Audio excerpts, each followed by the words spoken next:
Hello friends, today we are going to deal with the why you should deal with the objections on when people do postponement of their case. So why do they postpone? So this is a no hurry objection. The no hurry objection, I would like to give you an example of run rate in cricket to handle this objection, because the run rate is a very important thing. Now what you need to do is, whenever you talk to any client who is a cricket fan, normally you'll have a lot of people who are cricket fans, and when you explain to them in the cricket for the run rate, based on run rate, they will be able to understand why they should not delay, and that's the reason, very important reason that we are going to talk about. Now suppose if there is a one day international that is being played, okay, and in this one day international you have about 50 overs per team which is there, assuming it's 50 overs. So this 50 overs per team is what they have to play. Now suppose team A, who is playing first, does 500 runs. The team B will now have 50 overs to do that. So what is the run rate that will be required? They have to score 10 runs.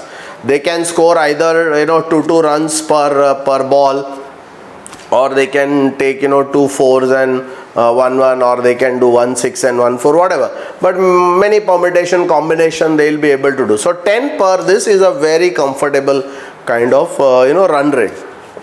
And the second team will be quite confident of winning this game, because 10 runs is is kind of very easy. But what happens is, suddenly as the game starts, what we find is the first 10 overs actually go without any runs, and there are no runs at all scored in these first 10 overs, and the score is still 0. 10 overs are over. Now what happens?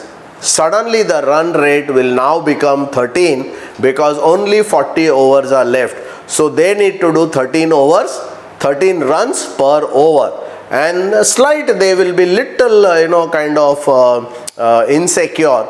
But yes, 13 also is something which is doable, and they would like with full zest they go and they say yes, we have to win this. Maybe 10 overs became maiden, but then we are not going to go this thing. We will play and we will win.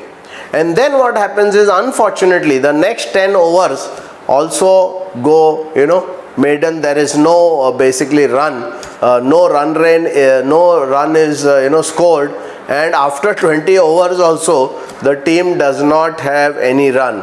What will happen is, now there are only 30 overs left, and they have to now score 17 per over. So what happens is, as the delay in scoring happens, as the delay happens, the number of runs that you have to score per over goes up, and now it is 17. Looks a little scary, but still doable. It looks a little scary but doable. And then what happens? You tell the customer, sir, another 10 overs go, there is no run that is scored in even the next 10 overs, and now there are only 20 overs left, and the run rate now comes to 25. It's difficult, but it is still doable, and they really have to work very hard to to win this. Of course, in the real life it doesn't happen, but if it happens, what would happen? Then that it would be 25 runs per over.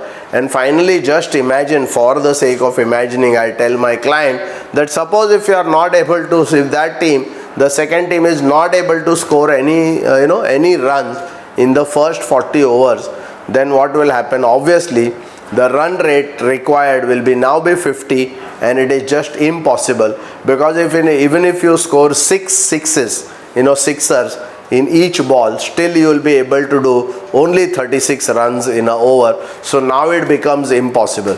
So sir, your target of what accumulation or what fund or what corpus you require for your responsibilities or for your goals, the minute you start delaying, the contribution that you have to make to reach that goal will go on increasing, because the time keeps on reducing.